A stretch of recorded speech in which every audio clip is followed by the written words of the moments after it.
ہماری گفتگو سلسلہ وار اس موضوع پر چل رہی ہے کہ حضرت مہدی علیہ الصلاۃ والسلام کا ظہور کب ہوگا، اس کی کیا واضح کچھ علامتیں ہیں، اگر وہ علامتیں ہیں تو وہ کون سی ہیں۔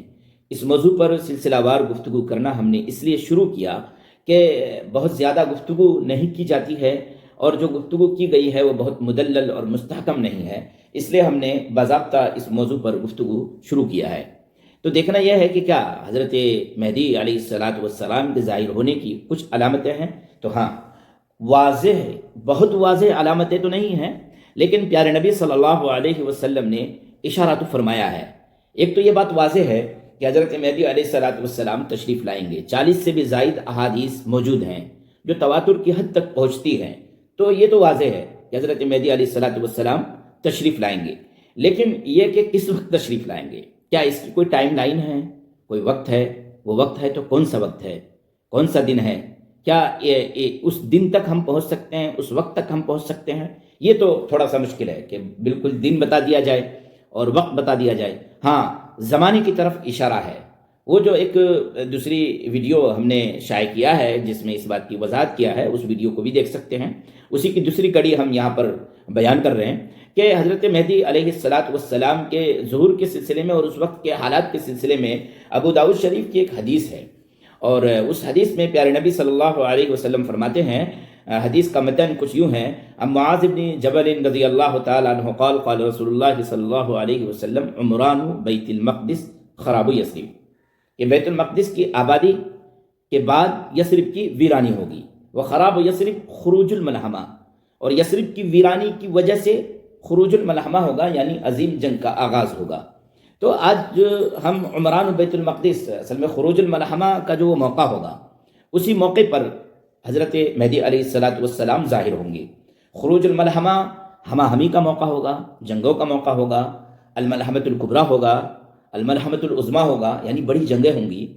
تیسرا ورلڈ وار ہوگا، اور اس تیسرے ورلڈ وار کے ہمہ ہمی میں، اس جنگ کے حالات میں حضرت مہدی علیہ الصلاۃ والسلام کا ظہور ہوگا۔ ظہور کی اور بھی علامتیں ہیں جس کو ہم بیان کریں گے، لیکن عمران و بیت المقدس کو پہلے دیکھ لیتے ہیں کہ عمران و بیت المقدس خراب و یثرب، کہ بیت المقدس کی آبادی یثرب کی ویرانی ہوگی۔ تو کیا بیت المقدس آباد ہو گیا ہے؟ بیت کے معنی گھر کے ہیں، المقدس کا معنی یا المقدس کا معنی شہر قدس ہے۔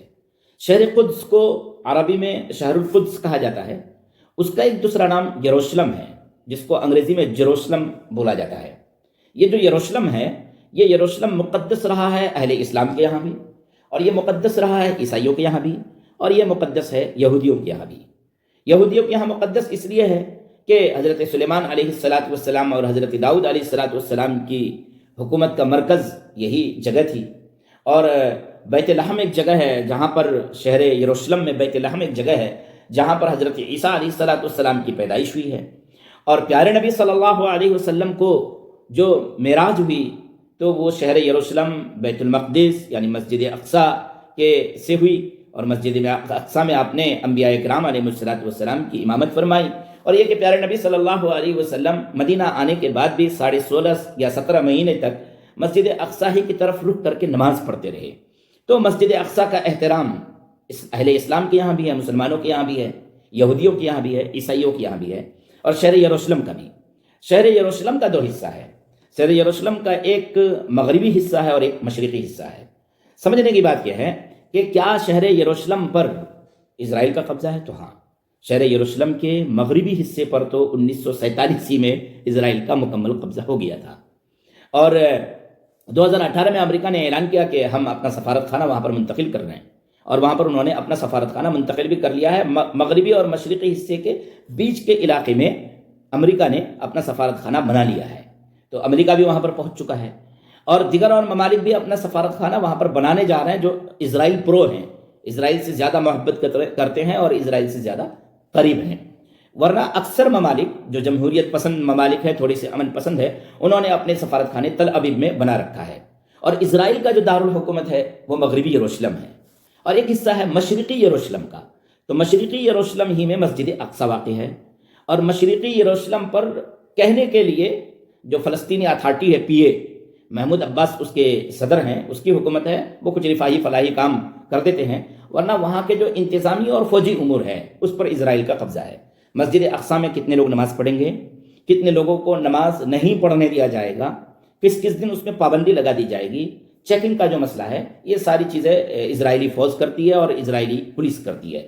تو وہاں پر فلسطینی اتھارٹی کا کوئی انتظامی عمل دخل نہیں ہے۔ اچھا، مسجد اقصیٰ کی جو تولیت ہے وہ اردن کو حاصل ہے، اور اردن کے بارے میں ہم سبھی لوگوں کو معلوم ہے کہ اردن اور اسرائیل باضابطہ آپس میں دوست ہیں اور ایک دوسرے کے ہم نوا ہیں۔ وہاں کے شاہ عبداللہ اسرائیل کے اشارے کے بغیر کوئی کام نہیں کرتے ہیں۔ تو مسجد اقصیٰ اور مشرقی جو شہر یروشلم ہے، یہاں پر بھی حقیقی معنوں میں اگر کسی کا تسلط ہے، کسی کا قبضہ ہے، تو وہ اسرائیل ہے۔ تو عمران و بیت المقدس، کیا وہاں پر بڑی بڑی بلڈنگیں بن چکی ہیں؟ تو یروشلم کے مغربی حصے میں تو بن چکی ہیں۔ یروشلم کے مشرقی حصے پر بھی آہستہ آہستہ یہ مکمل قبضہ کر رہے ہیں۔ عمران و بیت المقدس ابھی مکمل تو نہیں ہوا ہے۔ میرا ذاتی تجزیہ یہ ہے کہ عمران و بیت المقدس کے سلسلے میں یہ لوگ 30 سے 40% تک کام کر چکے ہیں۔ تو پہلے عمران و بیت المقدس ہوگا۔ بیت المقدس اور اس کے اگل بغل کے قرب و جوار کے تمام علاقوں پر ان کا قبضہ ہو جائے گا۔ کیا مسجد اقصیٰ کو بھی یہ لوگ ڈھا دیں گے، ڈیمولش کر دیں گے، بلڈوز کر دیں گے، گرا دیں گے؟ ویسے مجھے نہیں لگتا ہے۔ میرا جو ذاتی تجزیہ ہے اور میں حدیث کی روشنی میں جو دیکھ رہا ہوں، اصل میں حقیقی واقعہ یہ ہے کہ جب حضرت عیسیٰ علیہ السلام کا نزول ہوگا اور حضرت مہدی علیہ السلام مسجد اقصیٰ میں نماز پڑھا رہے ہوں گے، مطلب اقامت پڑھ دی گئی ہوگی اور حضرت عیسیٰ تشریف لائیں گے، تو حضرت عیسیٰ کو جب تشریف لاتے ہوئے دیکھیں گے تو وہ پیچھے ہٹ جائیں گے۔ جب وہ پیچھے ہٹیں گے تو حضرت عیسیٰ کہیں گے کہ جن کے لیے اقامت پڑھی گئی ہے انہی کو نماز پڑھانی چاہیے۔ پھر حضرت امام مہدی علیہ السلام نماز پڑھائیں گے اور حضرت عیسیٰ ان کے پیچھے نماز پڑھیں گے۔ تو یہ جو پورا واقعہ پیش آئے گا یہ مسجد اقصیٰ میں پیش آئے گا۔ تو پتہ یہ چلتا ہے کہ مسجد اقصیٰ مکمل ڈیمولش نہیں کیا جائے گا، منہدم نہیں کیا جائے گا۔ مسجد اقصیٰ کسی نہ کسی حد تک باقی رہے گی۔ ایسا ممکن ہے جس طرح اسرائیل کے اندر بھی مسلمان ہیں، تو مشرقی یروشلم اور مغربی یروشلم پر اسرائیل کا مکمل تسلط ہو جائے گا، اور مسجد اقصیٰ کو سمبولک طریقے سے تھوڑا بہت باقی رکھا جائے گا۔ جہاں پر مسلمان وہاں پر کچھ باقی رہیں گے تو وہ نماز پڑھتے رہیں گے، اور بقیہ حصے پر ان کا پورا تسلط ہو جائے گا، اور وہاں پر بڑی بڑی بلڈنگیں اور عمارتیں بن جائیں گی۔ ویسٹ بینک میں عمارتیں بن جائیں گی، غزہ میں عمارتیں بن جائیں گی، اور پورے اس علاقے میں ان کا تسلط اور قبضہ ہو جائے گا۔ یہ ہے عمران و بیت المقدس۔ عمران و بیت المقدس جب ہو جائے گا تو اس کے بعد پھر ان کی طاقت بڑھے گی، بہت بڑی بھی ہے، ابھی بھی بڑھے گی، اور بڑھنے کے بعد پورے عرب میں ان کا تسلط اور قبضہ ہو جائے گا، حتیٰ کہ یہ خیبر تک پہنچ جائیں گے اور مدینے تک پہنچ جائیں گے، اور خراب و یثرب یعنی مدینے کی ویرانی، یثرب کی ویرانی شروع ہوگی۔ اس موضوع پر ہم پھر آگے گفتگو کریں گے۔ تو عمران و بیت المقدس یہ پہلی علامت ہے۔